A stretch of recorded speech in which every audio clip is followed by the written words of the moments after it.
Cette émission est une réalisation de TCBH, propulsée par Derry Télécom.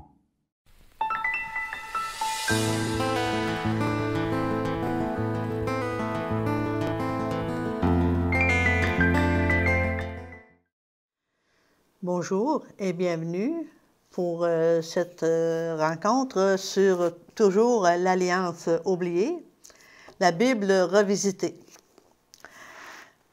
Nous étions à parler de cette de Yahvé Elohim, de ce féminin de l'être, la résurrection, la rencontre de notre autre côté, le féminin de l'être. Elohim prend l'Adam et le guide dans le jardin de jouissance. Dieu lui apprend à cultiver et à garder sa Adama, sa terre intérieure, son autre côté, son féminin de l'être. L'Adam ne sera épousé que dans la mesure où lui-même épousera son autre côté, qui se conscientise de cet autre côté. C'est ce que ça veut dire, son être de lumière. Yahvé Elohim dit à Adam, « De tout arbre du jardin, parce que tu es un mangeant, tu dois manger. Mais de l'arbre de la connaissance, de l'accompli et du pas encore accompli, tu ne mangeras pas, car le jour où tu en mangeras, tu muteras. » L'Adam ne doit pas manger de cet arbre avant l'heure de la mutation. Cela sera celle du tout est accompli, heure à laquelle le fruit mûr sera donné à l'Adam par lui-même, pour l'ultime mutation, pour l'Adam devenu « je suis ». Si l'Adam n'attend pas l'heure de sa maturité, il mutera, certes, mais en régressant, en retournant tragiquement dans l'état de confusion du 6e jour. L'Adam, nous le savons, connaîtra ce drame, mais Dieu interviendra, nous dit la Genèse. L'Adam a signé son engagement d'épouse et dans son amour infini, Dieu ne l'oubliera pas. Il ne l'oublie pas parce qu'il est l'Éternel présent. Dieu interviendra, on nous dit. L'Adam, qui, semble-t-il, avait été consulté et avait signé son contrat de noces, est absent depuis qu'il a rencontré le serpent. Il est maintenant absent du faire, en lettres majuscules, du faire intérieur, pour devenir ce « je suis ». Il compense donc par un activisme extérieur sans frein. Cette fuite en avant, à l'extérieur, est dramatiquement dangereuse. Il est boiteux et comme coupé en deux, parce qu'il ne marche que sur son côté extérieur. Cette coupure risque de conduire l'Adam à une mort qui ne connaîtrait pas de résurrection. En effet, se croyant totalement accompli et déjà divinisé, auréolé de la gloire narcissique de sa première identité, l'Adam investit dans ce que le Satan dévoreur lui présente comme la plus haute séduction, la connaissance. Cette connaissance qu'il ne sait plus acquérir par voie intérieure, inconsciemment, son âme en porte le deuil, cependant. La connaissance liée à la croissance de l'arbre est amour. Elle naît d'une ouverture du cœur intelligence, avec pour jumelle la sagesse, c'est-à-dire un discernement dont, à chaque mutation, l'être dispose pour mettre les limites nécessaires à sa justesse et pour engager les bienfaits avec tendresse. Souvenons-nous que sagesse et intelligence, dont j'ai parlé dans l'arbre zéphirotique, sont respectivement appelés père et mère par la mystique juive et qu'à chaque étape de mutation, l'homme doit quitter son père et sa mère pour s'attacher à son isha, sa terre intérieure, son féminin intérieur, et devenir une seule chair ontologique. Lorsque l'intelligence œuvre seule sans la sagesse divine. Elle n'a pour seul critère que bien et mal.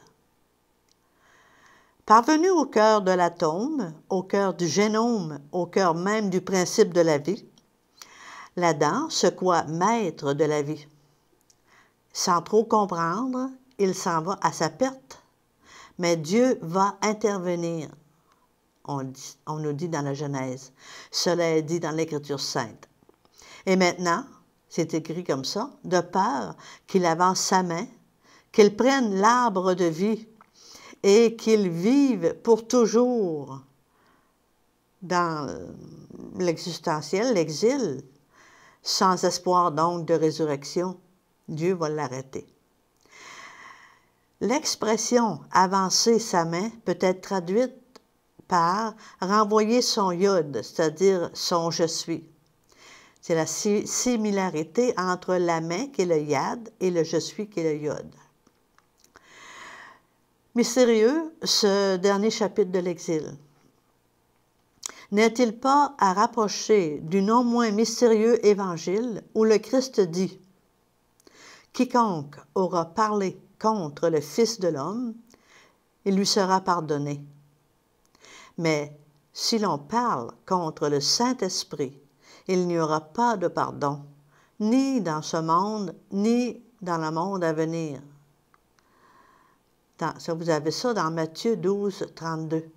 C'est bien sûr que si on ne veut pas obéir à cet esprit, on ne veut pas avancer, Dieu ne peut pas nous forcer, nous sommes créés libres. Ici, c'est de l'arbre de vie dont il est question. En prendre le fruit avant le temps mènerait l'Adam à une situation irréversible, définitive en terre d'exil, sans rémission possible. L'Adam ne pourrait plus se situer dans la lumière de la miséricorde du pardon divin. S'approcher de l'arbre de vie et en saisir la sève, si elle n'est pas don de Dieu, reviendrait à s'approprier la puissance de l'Esprit Saint, comme si on voulait se servir de cette immense puissance divine avant d'être prêt pour le faire. Dans cet état, nous ne voyons pas le danger imminent, nous sommes inconscients. C'est la puissance de l'Esprit Saint qui donne la vie, et avec elle, la force d'amour qui rend possible les mutations, les marches et les échelons qui nous conduisent vers notre essence divine. Seule la force de l'amour rend capable de mutation. La chair ontologique ainsi violée, par volonté de puissance et sans amour, permettrait à l'Adam de donner la vie animale, mais dénuée de toute force d'avancement, de mutation, vers un plus-être divin, voire de toute capacité d'amour. Terrifiante perspective que confirme l'hébreu « avancer sa main » en langue hébraïque signifie aussi, avancer sa main signifie aussi se suicider ontologiquement. Il s'agirait ici d'une mort de l'identité divine, ontologique de l'homme, donc. Car, privé de la puissance de l'Esprit, le Fils ne peut croître, le Fils divin. L'Adam annulerait dans ce geste ce que j'ai appelé son contrat de noces, signé avec Dieu. Il tournerait définitivement le dos à l'alliance de feu, dressée entre son Créateur et lui, et de fait même à sa liberté. Il serait esclave du serpent diabolique. L'homme dans cet esclavage serait comme l'homme dans cette puissance dérobée, donnerait une illusion de vie qui, en réalité, serait la mort définitive. En ne cessant de bousculer et de chosifier le vivant, les sciences d'aujourd'hui inscrivent l'homme dans une logique de description par la maîtrise du clonage humain, l'Adam de l'exil se faisant semblable à lui-même atteint à une ressemblance dévoyée, non pas ressemblance à Dieu, mais au maître qu'il s'est donné, le Satan. C'est pourquoi l'époux divin oblige l'usurpateur à respecter l'arbre de vie. Dans le livre de Job, Dieu pose une limite ultime à l'œuvre de Satan qui veut éprouver Job, qui veut éprouver l'homme jusque dans sa chair. Soit, dit Dieu, mais ne touche pas à son souffle. Et Job est sauvé. Le mythe de la tour de Babel, de son côté, le mythe de la tour de Babel se présente comme une autre version de l'exil. Les hommes qui parlent la langue une tournent le dos à leur orient, leur intériorité le plus profond. Ils s'arrêtent à Babel et ils construisent une tour afin qu'elle atteigne le ciel, qu'il se fasse un nom. Genèse 11. La renommée à la place du Saint-Nom, c'est ça que l'on troque. Rappel des tentations de Satan qu'il proposait à Jésus au désert. Et ces propositions, c'était la possession, la puissance, le pouvoir, que Jésus a toujours refusé. Lorsque la tour parvient au 1, la tour de Babel, Dieu descend du ciel et confond les langues. Il disperse les hommes sur la terre d'exil, la tour est détruite et les hommes sont sauvés. C'est là que Dieu intervient. Aujourd'hui, où notre folle menace de nous conduire au 1 diabolique, nous allons être arrêtés.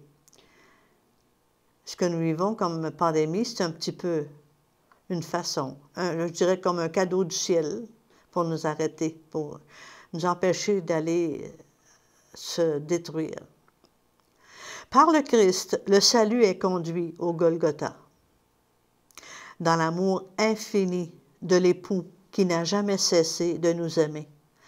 L'Adam que nous sommes se retrouvera dans les allées parfumées du jardin, le nom, ce Fils intérieur en chacun de nous. Elle vivifie, protège et guide celui qui le construit. Sa forme est celle du Mashiach en langue hébraïque, c'est le Messie, le « je suis » en devenir. Ce « je suis » en devenir, c'est ce que nous vivons au 6e période de notre ère, ce Christ qui va venir nous montrer le chemin, la vérité et la vie. Je dois donc m'arrêter ici parce que nous allons passer à un autre thème. Merci de votre écoute. Pour compléter ce dialogue sur l'Alliance oubliée, nous allons le compléter avec le cheminer avec l'ange. Nous allons commencer à expliquer cheminer avec l'ange. Qu'est-ce que c'est ce topo? Alors, le réel de nos cieux intérieurs, on en a parlé assez, je pense, depuis le début, est celui de l'ange. Ce ciel est aussi celui du féminin de l'être, dont on a parlé amplement. Lourd d'informations, scellés au-dedans de nous-mêmes qui, guidés par l'ange, sont prêtes, c'est-à-dire ces informations, à s'ouvrir pour donner leur potentiel de richesse et graduellement nous amener à notre ressemblance divine. Celui qui comprend a des ailes, disait le Brahmana. L'œuvre théophanique des messagers de Dieu dans les textes de la tradition est palpable et indéniable. Ces textes nous révèlent que nous sommes conduits par les ailes de l'ange à notre véritable identité perdue. En plus que de notre ange personnel, une multitude d'anges nous visitent et nous accompagnent tout au long de notre périple terrestre. Souvenez-vous, tout à l'heure, on parlait des milliards d'étoiles qui, en fait, étaient symboliques des anges qui nous accompagnent. Ce livre, Cheminer avec l'ange, d'Annick de Souzenel, se fait écho d'un « va vers toi » cosmique, entendue de ceux et celles qui ont des oreilles pour entendre. Marc 4, verset 28. La langue une divine, enfouie dans la profondeur des textes bibliques, nous reconduit au Verbe divin par la fonction symbolique qu'assurent les mondes angéliques. Ces mondes qui sont des transformateurs d'énergie et qui vont et viennent du ciel à la terre et de la terre au ciel. Souvenez-vous de l'échelle de Jacob et aussi les mutations que nous avons à vivre pour nous inviter à reconquérir notre dimension royale d'épouse de Dieu. Donc, savoir reconnaître en nous et autour de nous l'ange accompagnateur et se laisser guider par lui. Dans ce livre, nous parlerons de la hiérarchie des anges, de notre ange gardien. Nous parlerons de la tradition chrétienne des anges. Nous pourrons nous poser la question, est-ce que les anges ont un corps? Du symbole, les ailes, on parlera du symbole de la connaissance, que sont les ailes qui remplacent nos mains. Les anges dans la Bible, l'ange d'Abraham, nous verrons l'ange d'Isaac, les anges de Jacob, l'ange de Tobie, les anges des bergers, l'ange de Moïse, l'ange de la Pâque, la marche dans le désert et les 4 vivants. Alors, les anges, serviteurs du « Je suis éternel ». On a dit qu'on parlerait de la hiérarchie des anges. Selon plusieurs auteurs, dont Denis l'Aréopagite, il y aurait 3 hiérarchies célestes. La plus proche est chérubin, séraphin, trône, ce serait la plus proche de Dieu. La deuxième, l'intermédiaire, impliquerait les puissances et les vertus. Après, la troisième, la domination, c'est-à-dire la puissance, vertu et domination, ce serait dans l'intermédiaire. La plus près de nous, les anges et les archanges, principautés.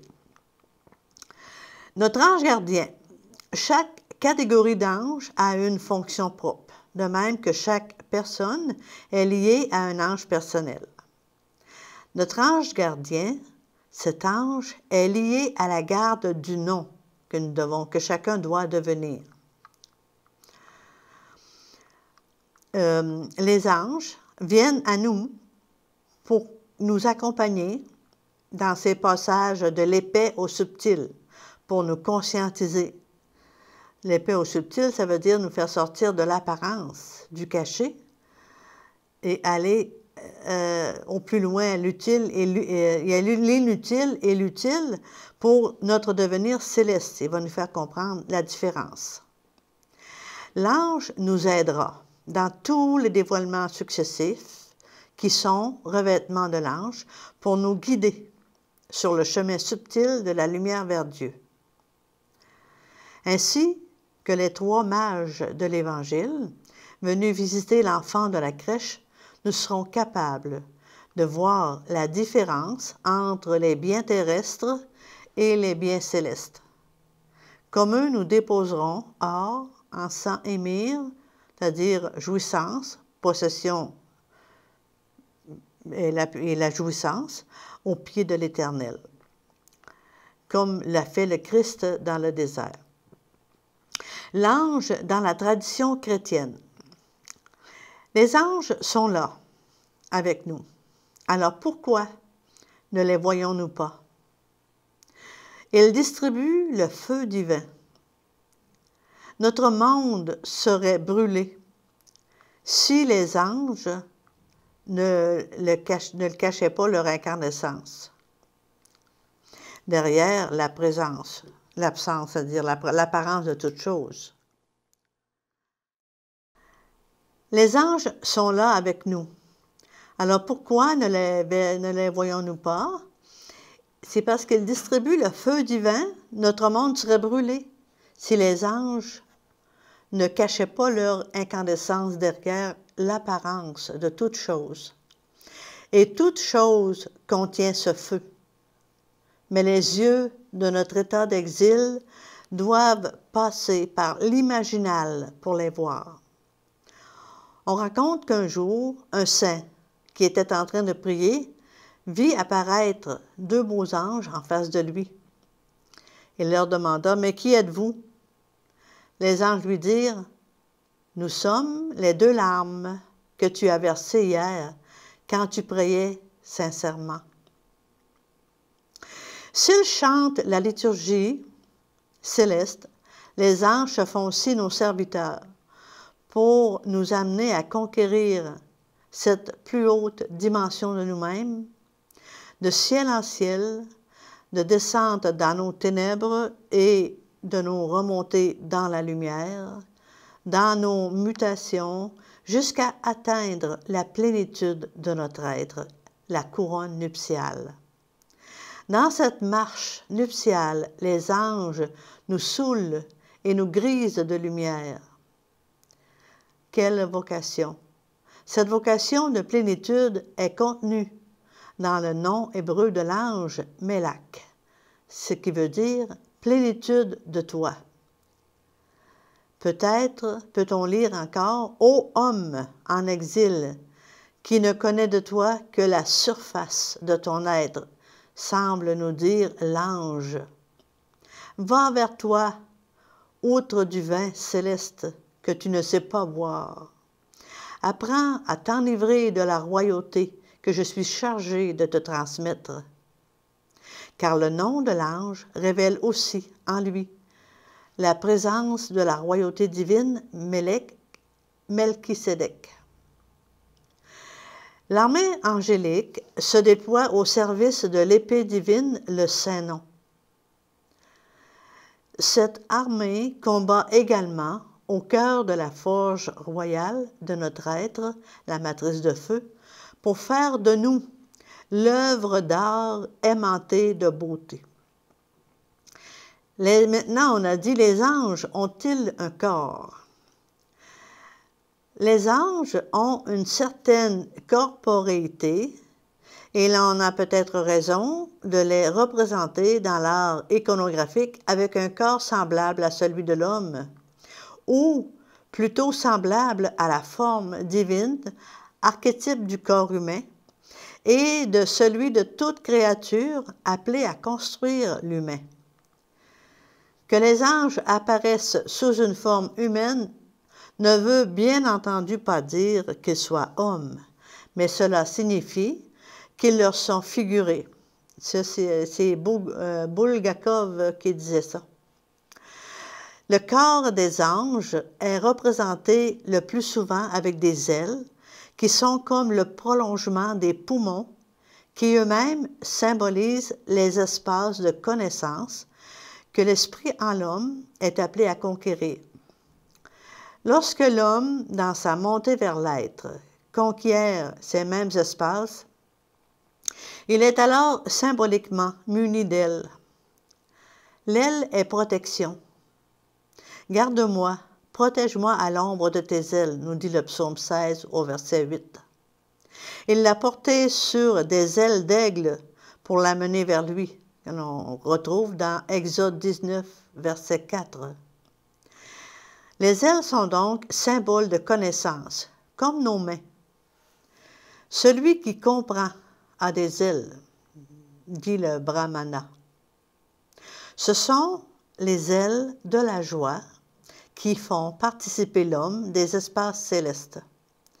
Souvent, quand nous sommes très heureux, nous disons « je suis si heureux », on dirait que j'ai des ailes, je vole. Soldats de Dieu, les anges sont des énergies divines créées, icônes des énergies divines, incréées. Les énergies divines incréées. Le souffle dans la création tout entière. Les ailes, prolongation des poumons.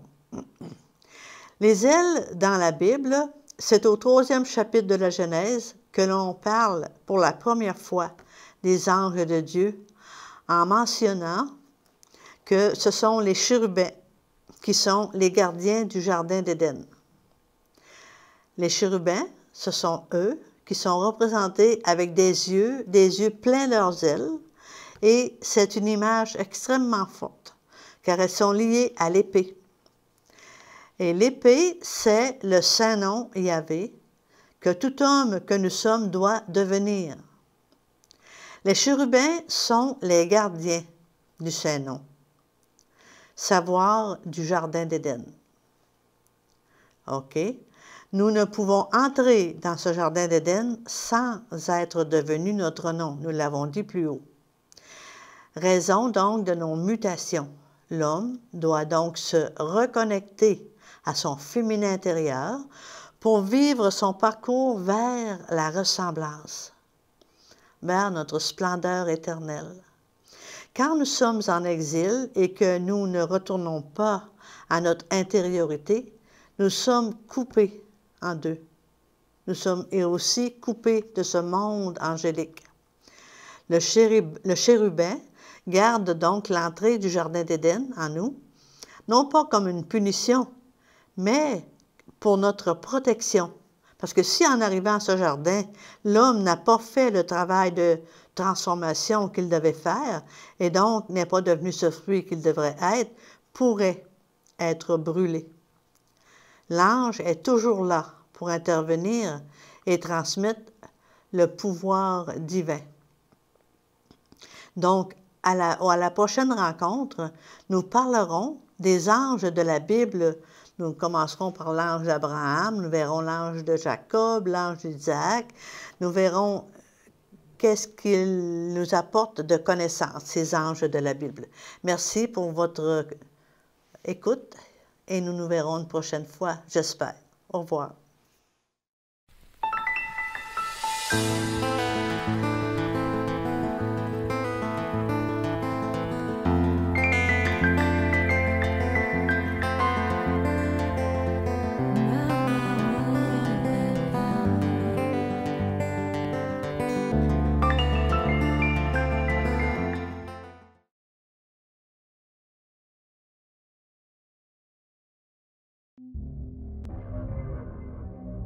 Cette émission est une réalisation de TCBH, propulsée par Derry Télécom.